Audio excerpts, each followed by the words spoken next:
welcome you to the latest episode of ShiftED. Now, ShiftED podcast grew out of the pandemic to keep in touch with teachers, to keep in touch with what's going on in the shifts that have happened during the pandemic. And we'll get into all that. But I just want to first say welcome to you guys. We have two members of Digital Moment. You can explain what you guys do in a little bit of detail, but I have Mike Deutsch here and I have Matthew Griffin with me, both from Digital Moment, which is a Quebec nonprofit for programming and education and so much more. Mike, why don't you give us a little intro? What do you do over there at Digital Moment? Yeah, Chris, thanks for having us. It's really nice to talk to you. So I'm the head of teaching and learning at Digital Moment. Folks listening may know us under the name Kids Code Jeunesse. That's right. So we were founded in Montreal by Kate Arthur. I want to say it was 2013. That's correct. I started as a volunteer for a couple of years, going into schools with the lessons that the Kids Code Jeunesse team had come up with. And that was really, really fun. And after a couple of years of doing that, I decided I actually wanted to get into the game. So I've been with Kids Code Jeunesse, now Digital Moment. We expanded and changed our name a year ago in spring of 2022. Been with the team for 5 years now. And right now, head of teaching and learning. So I work on overall frameworks and pedagogy in all the different programs that we do. Cool. And Matt, tell us a little bit about how you got to Digital Moment. Absolutely. And thanks for having me. Yeah, I have also been at Digital Moment Kids Code Jeunesse for 5 years. I'm a former post-secondary educator and worked in education and tech, and then the startup world in education and tech when I took a break from academia. And then that led me to Digital Moment Kids Code Jeunesse when we were quite a bit smaller, and have also kind of snaked my way through the organization from the person brought in to help a very small education company grow in an operational capacity to joining the education team. Because I really, from the day I started, the goal was always, can I sneak my way into the classroom a little bit? Can I sneak my way into the classroom a little bit more? And now I'm the senior manager of educational programs. So I head the team that delivers our stuff to students and teachers across the country, specifically the stuff that we do in the school system. We do so much at Digital Moment in the formal education space, outside of the formal education space. My team specifically works in the school system. So workshops for students and professional development opportunities for teachers. Cool. And by the way, the answer to can Matt do more in the classroom is always yes. Good. Well, I hope teachers listening to this know that these resources that you have are at your fingertips. You just have to reach out to these guys and they'll find a way to come in and work with your students and with you. And I've attended many of their workshops and always a pleasure, always a learning moment. Tell me, guys, what are the overarching objectives at Digital Moment? What's the crux of it? What are you guys trying to achieve with this nonprofit? Sure. So I would say this way: it's not our objective to create lots and lots of little computer programmers.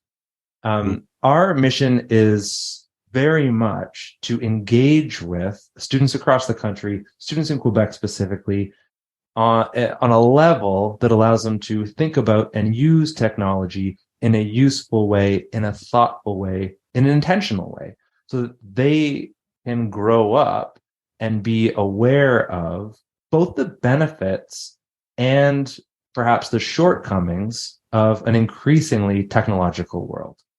So yeah, we're there teaching them how to have the scratch cat chase a ball. We're there to have the microbit lights light up. But the idea is really to make responsible, thoughtful citizens. And Mike, what's the attachment to the sustainable goals? Because I know that you guys promote that a lot within what you bring into the classrooms. What's the connection there between? Yeah, we do.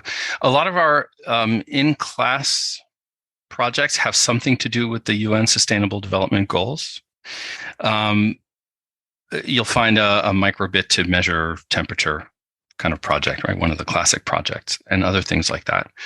But the SDGs we also address in our other programs. So teachers and librarians and families will come across us in the community, in public spaces, community centers, libraries, where we have additional programs where we have even more emphasis on the SDGs. Collecting data and understanding plastics, for example, was a challenge that we had out publicly 2 years ago. Mm-hmm. Every year we have, new things rolling out. We try to focus in our Digital 2030 Challenge. That's an open public challenge in a new SDG each year. And there's SDG number 4, which is at the backdrop of everything we do, which is quality education. And I forget which number is equality. But those are always in the background. So it's nice to have something backstopping everything we do that we always can orient towards. Absolutely. Super interesting. I think, too, it makes it more relevant for the students as well, right? When you're attaching to something that they can see, they understand, they feel it. It's a part of, their communities, their cultures. They're fascinating. It's nice to see that teachers are more aware of it too. Yeah, absolutely. I think there's a lot of work to be done, but I think the more conversations that include those, I think it will benefit the students in the long run. I'm sure you guys have always heard this saying of, we're trying to educate students for the future that we don't even understand, or we don't know what that future holds. Yet we're educating our youth for it. When you guys were growing up and in school, did you have that sense of that the education you were getting was going to help you down the road? Either one. I don't know. I don't know. It's looking back on specifically the education about digital skills that I grew up with is only now coming into focus as extraordinarily lucky, extraordinarily rare. I grew up in Kitchener-Waterloo, and I was in high school as BlackBerry was becoming BlackBerry. So I had tons of computer science classes as a high school student, and now I'm seeing, there are lots of places that now, many years later, that don't have these classes at the high school level. So it was such an outlier region that it was almost like it was understood that this was necessary. It wasn't the future. It was, you just have to take a lot of computer science courses at that level. So that doesn't answer your question at all. I had a very skewed and also very privileged high school experience when it came to digital skills. But the conversation around future forward, about sustainability, about intentionality, those were not words that were used at that time. Right. Mike, what do you think about that? Yeah, my story is a little similar. So I got really into technology as a kid. I was in the early 80s. I was about 10 years old. The first time I laid hands on a computer and learned some programming. So, that's a long time ago, right? The technology's changed a lot. This was an Apple II and, on a black and green monochrome monitor, that kind of thing. And I was programming in BASIC. I think I got into it just because it was so cool and so much fun. And that'll take you a long way when you're a kid, right? For me, it wasn't playing guitar or piano or anything like that. It was programming. Before we even called it coding, it was programming. And I actually, in preparation for talking with you, Chris, I went back to my dad and I asked him, how did we come to have a computer in the house? It was unusual at the time. And like Matt says, it's sort of a privileged situation to have. My dad, so I grew up in the States. I grew up in New Jersey. I've been in Montreal for about 20 years now, but I grew up down there. And what he told me is he was working in a bank in New York City at the time, and he was seeing computers come into the workplace in the professional world. And he saw, oh, this is going to be everywhere. So for us at home, a lot of it was just fun playing games and stuff like that. I got into it for programming, and it stuck for the long term. It wasn't a common thing. It doesn't stick with everyone, right? Lots of us just stay consumers, and we're very, very happy with that. I wanted to get behind the scenes first because it was cool. And then I think I saw how much the skills involved in programming could just be the lens that I approached the world with. I see now because of the training, because I've seen behind the scenes, I debug life in a way that a lot of people don't, because I was taught how to be systematic about that. And you got to give us an example here, Mike. You got to give us an example of this. How would this be seen in your life, in your home, your routines? I debug life. I like that. That just came to me. Cool. I think I'm going to use that again. Yeah, very cool. So, well, here's an example that's happening in my house right now. We've had plumbing problems in my house in Montreal. And I watch other adults who I'm related to, immediate and extended family, ask me questions about the plumbing. And the questions they ask are very, very high level. I know how to scratch the surface and test something and see whether it interacts with another thing. And well, based on the results of that, maybe what's the next thing I could try to see if I understand how this thing works. That's it's thinking like an engineer. It's thinking like a coder, that sort of thing. And I've spent a lot of years thinking that way. It's fun. It's interesting. That's interesting. I love that new term too. I want to keep that term as well. Very cool. So as you guys are going up through school and kind of touching on aspects, because I do think I agree with you, Matt, that I think we are more explicitly taught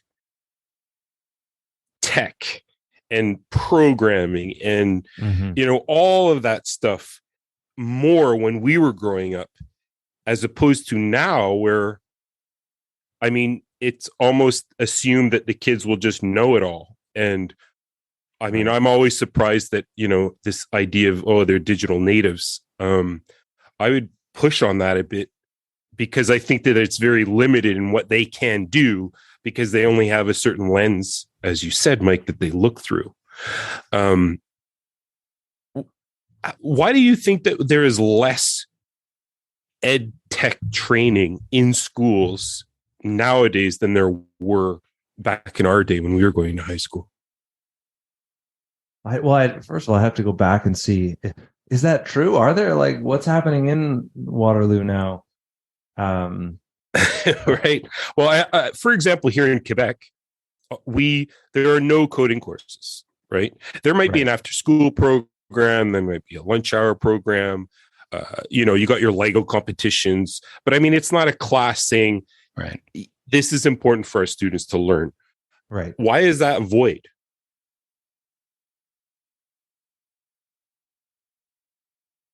I mean, that's a really good question. The optimist in me would think that there's a whole galaxy of skills that one would need to be a responsible digital citizen, right? So, in fact, the syntax that you'd get in that course is actually doesn't have the same value that it maybe did in the past. Even if we think of the languages that exist now that didn't, the syntax of something like Python is so different, and the difficulty and sophistication of the syntax actually makes it a lot easier to engage with what used to be a whole high school level course.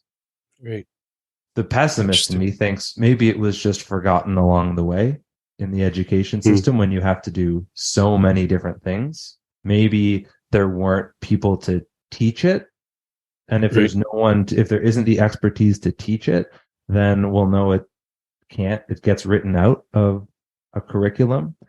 There's certainly parts of the country where it is optional and not taken advantage of, because some of the other options, maybe there's historical expertise in the school. So all of that to say is, I imagine it's a fairly complex answer. And I imagine there are just as many reasons why it's not in a specific school or school board as there are school boards. You know what I mean? Like, there's some context that has led to this, that, and the next thing, meaning that course isn't offered. Yep.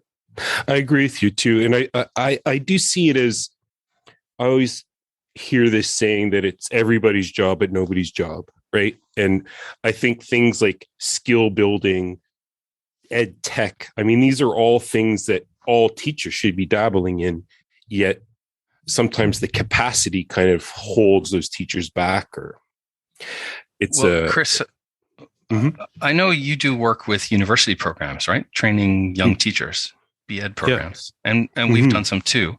And I wonder what your perspective is there, because that's a different level, right? Those are people who are not yet teaching, not yet in their career. And we've seen firsthand that they get some ed tech, they get classroom technology.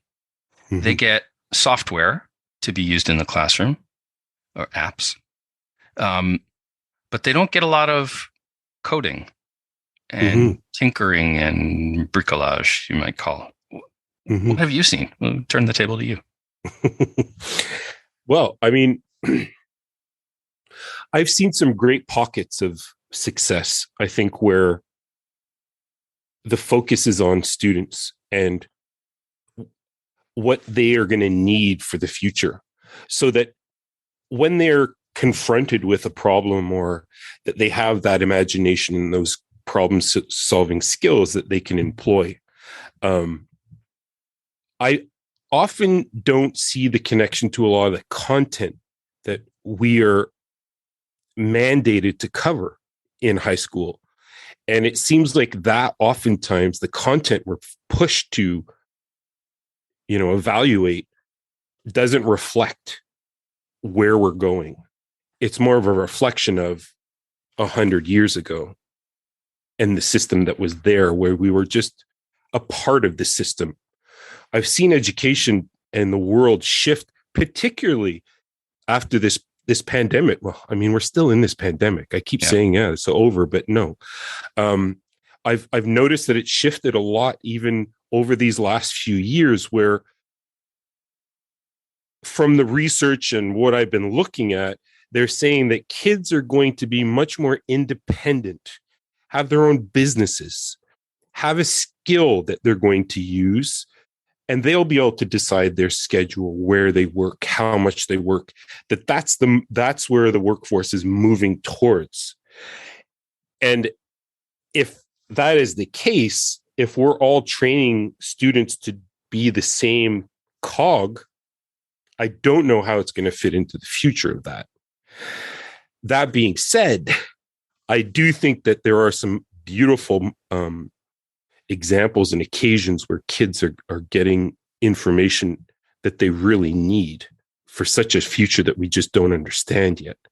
And I think too, with this introduction of AI into the educational world, it's thrown a kicker, because if the content can be had now with a few types of a thing, and I can get something out of a machine now, it scared the hooch out of education, because that's what we model our system on, right? So maybe I'm going to throw that back at you. Here's like a boomerang question.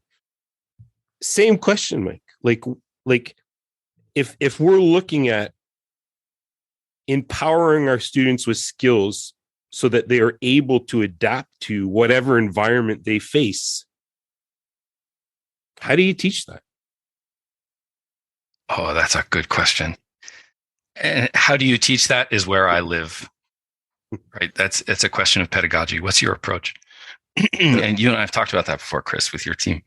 The answer to that for me and for our team, we talk about this a lot too, is not simply, I'm going to demonstrate, you follow me and try to replicate the steps that I'm doing. That's a pretty common approach that you see in lots of subjects, but especially in STEM and coding, right? Mm-hmm. Where the teacher or the visiting facilitator or the specialist from your school board is the one who knows enough to even lead that activity. They do their best to complete a project while everyone else white knuckles it and tries to follow. I think that's been a very common answer to your question. How do we teach? And outcomes are mixed when you teach that way. Yeah. We're looking for ways to do better than that. And I think maker educators and other people like that are on the right track when they think of posing good, authentic questions, leaving some space for the students to learn on their own, learn from each other, learn from other experts, and then consolidate once they get to understanding. Yep. I hear you. Matt, I'm going to ask you a similar yet slightly different question. Sure. What have been your successes that you have noticed and felt where whoever you've been teaching or students that have been in front of you and you've been delivering, playing, tinkering with them, that something is stuck? When do you know learning is stuck? That's another good question. When do you know learning has stuck? Well, to echo something Mike said, it's not when they copy the blocks correctly. I think at a really high level, and it's when I get a question back that genuinely surprises me, that I have not thought about the material in that way. It is so far removed from the material we were covering that they're obviously engaging with it on a very thoughtful, very deep level. And to me, I think that's the easiest metric to see it when you're spending a couple of hours with a student or a teacher. It doesn't really matter what the learner is. If they're throwing stuff back at you that is making you laugh or run in fear because the question is not too difficult, but just taking it in a direction, like they're thinking about the stuff. So that's probably the clearest way to get at some truth in that answer. Yeah, I like it. It definitely, I've had those occasions too, so I relate. I'm like, yes, I felt that. they push your level, right? Like, or they Totally. show you something that you just hadn't anticipated or thought about because they're thinking about it, right? They're really actively processing it and connecting it to what they already know or things that they have seen. I find that fascinating. And really cool. Perhaps for a moment, stop thinking about, and it's totally fine to think about this. If you're a student, think about like, how does this get me an A? Or a teacher, how does this let me achieve the thing I know I need to teach this school year? Those are great and super necessary. But to get that moment that breaks free from that, I think is always a really important moment with a learner. Yep. Well, you can see it in the body language too, right? Absolutely. Mm-hmm. Mm-hmm. Yeah, absolutely. So I touched on a little bit about the pandemic, and I know that we've all seen and lived and felt and all the other things under the sun about COVID.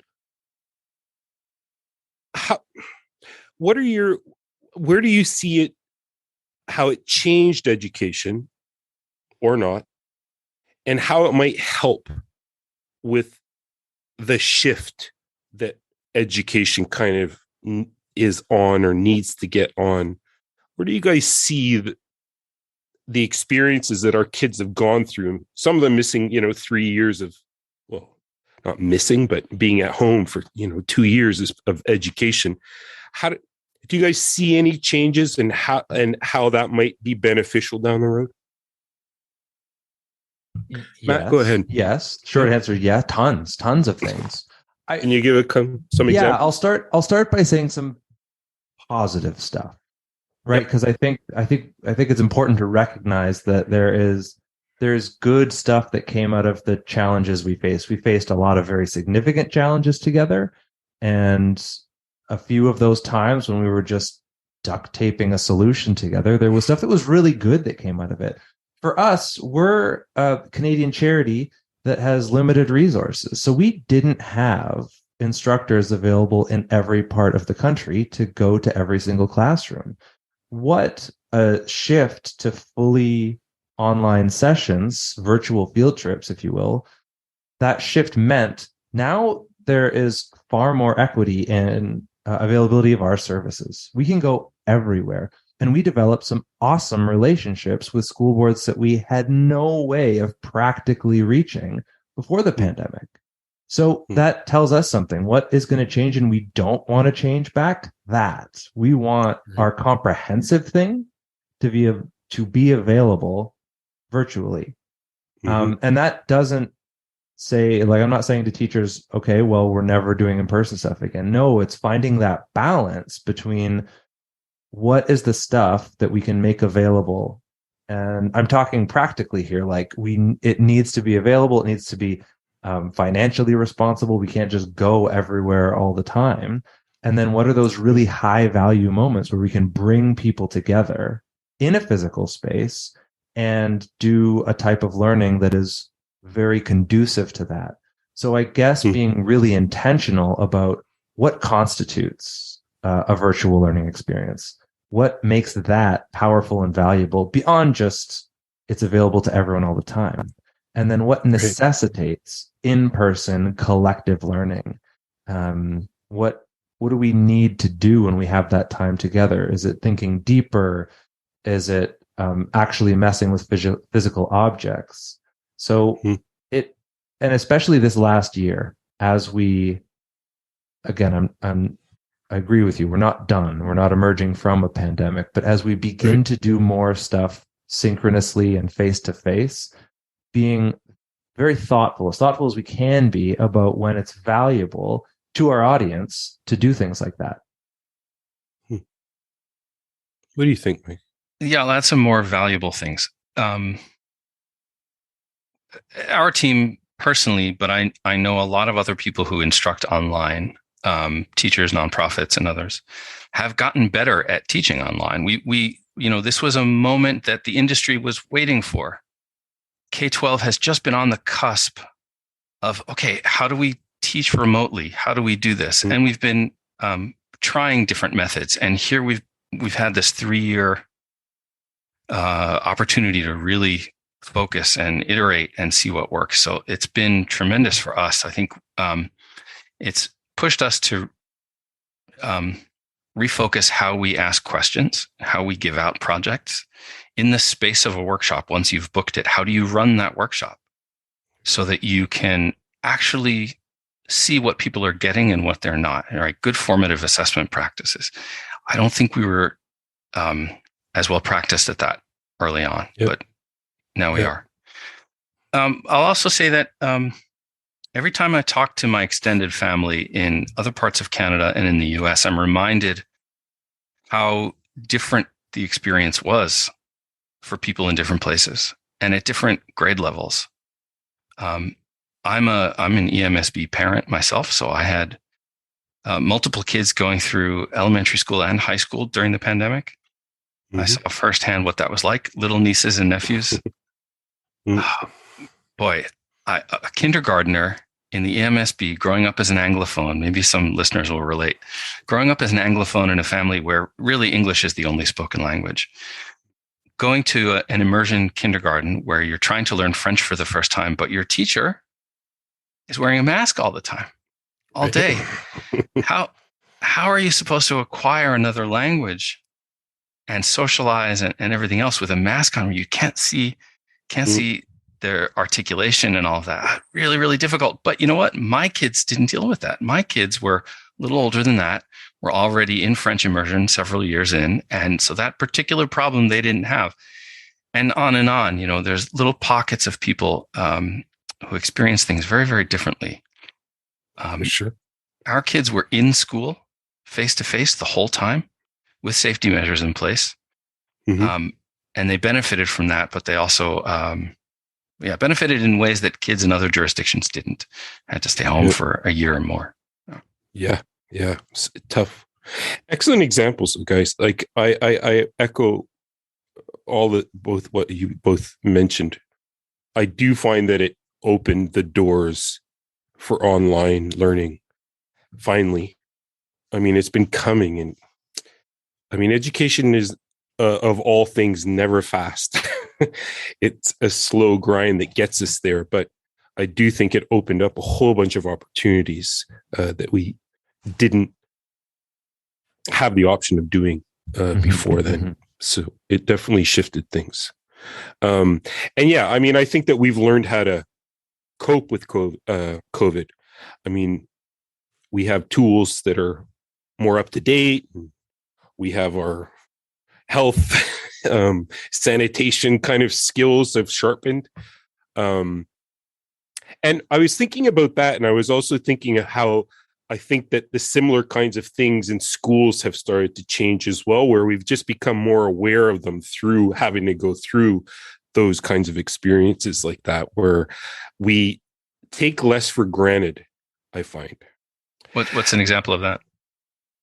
Well, I find that teachers are really excited to have you face to face, but will also be more than happy to jump online to do some prep or to kind of get an idea or to have a debriefing at the end. So we kind of have these hybrids, because normally I would do that all in one day. But now I can set them up a week ahead of time. We can decide on how we're going to connect this to what they're doing in the classroom. And then we can have follow-ups as well. You know, what are your next steps for this? You know, if we're working with microbits or some kind of STEAM project. So it's facilitated that. And I find that teachers are like that. They really, until you have no choice, you know, you're like, no, I can't. No, I don't do stuff online. When you have no choice, all those barriers fall down.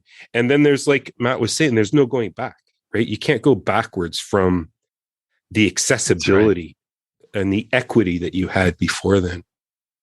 Well, and I think of the tech problems we had 3 years ago this time were unreal.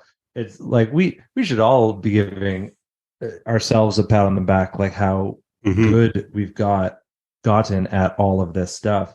It really is amazing that it's not weird to set up that video chat leading up to a professional development experience, or here is a asynchronous learning resource. Even that phrase, I feel like I can say that to almost anyone now, and they're like, "Sure, I get what you mean. I will do the asynchronous learning resource before the synchronous learning happens," and that just makes it makes certain things a lot easier. It does bring equity, but I think what's really exciting about the potential is that can bring more depth.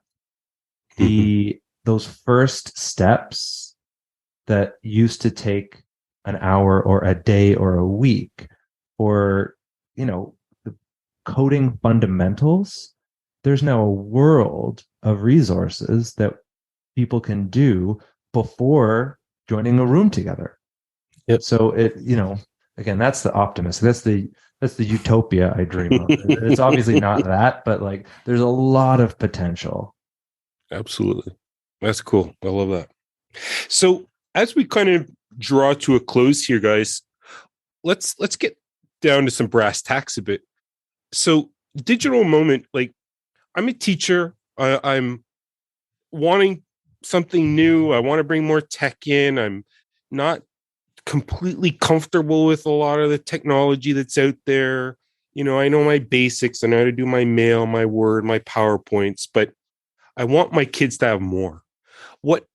How can you guys support schools and teachers that, and what are some of the things that you have in your offerings?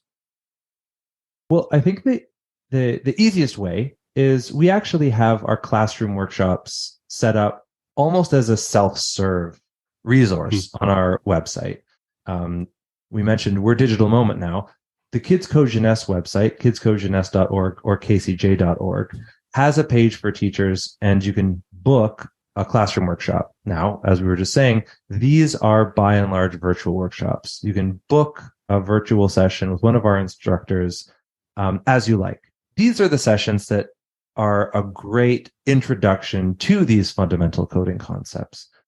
Intro to Scratch, intro to microbits, intro to artificial intelligence, intro to even some text-based coding. We do JavaScript workshops as well. And then for each of those subjects, we have 1 or 2 workshops that goes a little bit deeper. How can you connect Scratch to an AI machine learning model? How can we do the same with a microbit? How can we engage with, I guess is also machine learning and JavaScript as well. Okay. So there's a fair amount if a teacher just wants to explore and has a sense of what they want for their classroom. All the workshops have rough grade levels associated with them, so it should be fairly straightforward to connect to what's happening in your classroom. However, maybe a teacher is listening and nothing I said made any sense. That's fine too. At that point, we would love to connect because we have folks on my team who are always ready to walk you through that process. What is your classroom like? What are you interested in learning? And then they can set you on the right path. Additionally, if you are a teacher who is interested in really building a community of practice in your school, well, then our professional development is probably the best way to get started. So we can come into a school, and in that case, we arrange it to fit a couple of things: schedule of the school or the school board, and the context. So what are you looking to learn? Is this, again, coding fundamentals? Is this curricular connections you're looking for? Is this the first step or the next step? And we can arrange the best solution for your school. That may be a virtual session. It may be an in-person session. It may be a combination of the two. It may be, here's an asynchronous resource, and then we'll come together and build lesson plans together. Something like that. So when we're dealing with schools and school boards directly, we like to plan something together so we can ideally build something sustainable. But again, if you're a teacher who knows what you want, it's super simple to go click through, find the workshop you want, and book it online. Cool. So you guys really do try to connect it to what's going on in that classroom or in that teacher's classroom that's reaching out to you. Absolutely. Now, that's a fairly significant challenge because we are trying to connect it to 13 provincial and territorial curricular documents. So what you won't really find on our website is this connects to grade X in province Y. I would say we do have a fair amount of knowledge of that. So when we're, for example, doing a teacher training, it's a lot easier for us to have that conversation about, well, this does connect to subject X in where you are.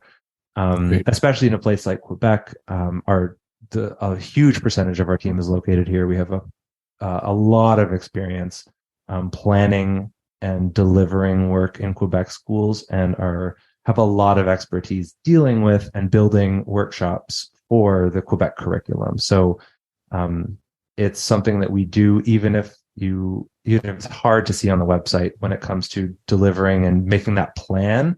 We absolutely try to build it contextually. Cool. And Mike, do you want to add anything to that? Sure. I'll say if folks are listening and they have another hat that they wear besides classroom teacher, if you're a librarian or a parent, you might find us under the name Kids Code Jeunesse. We do community programs in different sorts of venues around Quebec and elsewhere. You'll see us in libraries and community centers and other public places. We also have these 2 new programs that are growing. You'll find them on the Digital Moment website, digitalmoment.org. That's the Digital 2030 program. We have roundtables where we bring youth to talk about policies and new issues in AI and the Sustainable Development Goals and things like that, sort of the digital future. And we have another program that we call the Social Innovation Lab. And that's the first time that we're bringing in a cohort of youth. We're targeting teenagers in person. We're starting in Montreal, and we advertise when there's a new cohort ready to start. And what we do in the Social Innovation Lab is we teach them some digital skills, help them start to build things that are their own ideas with the help of mentors. So not just following our footsteps and building the projects that we've come up with, but thinking about social issues around them and problems they'd like to take on. That's super cool. And that's it. That's a new initiative that you guys are taking on. Have started. Yeah, exactly. The Social Innovation Lab digital moment. Awesome. Well, I'll be sure to include all the links in the description so that people can access them. But I agree with you guys too. Like, I mean, cross curriculars are digital competency. I mean, these are things that you'll find through all of these programs, right? So if you're thinking, how am I going to connect it to what I have to do? Well, boom, use your digital competency or your cross curriculars. They're all there, right? And what better way to get your kids ready for the future than developing their creativity, developing their problem solving skills, developing their collaboration skills. And I could go on, but I won't. I want to thank you guys. It's been a real treat. I know we've been up in the clouds a little bit, but we brought it down to real brass tacks as well. It's always fun just kind of talking about education in the future and the past and mixing it all together into this beautiful stew of learning, hopefully. Really so thank you, Matthew. That was really cool. Mike, always a pleasure seeing you guys, and we'll be seeing you guys around for sure. Thanks for having us, Chris. Right on. And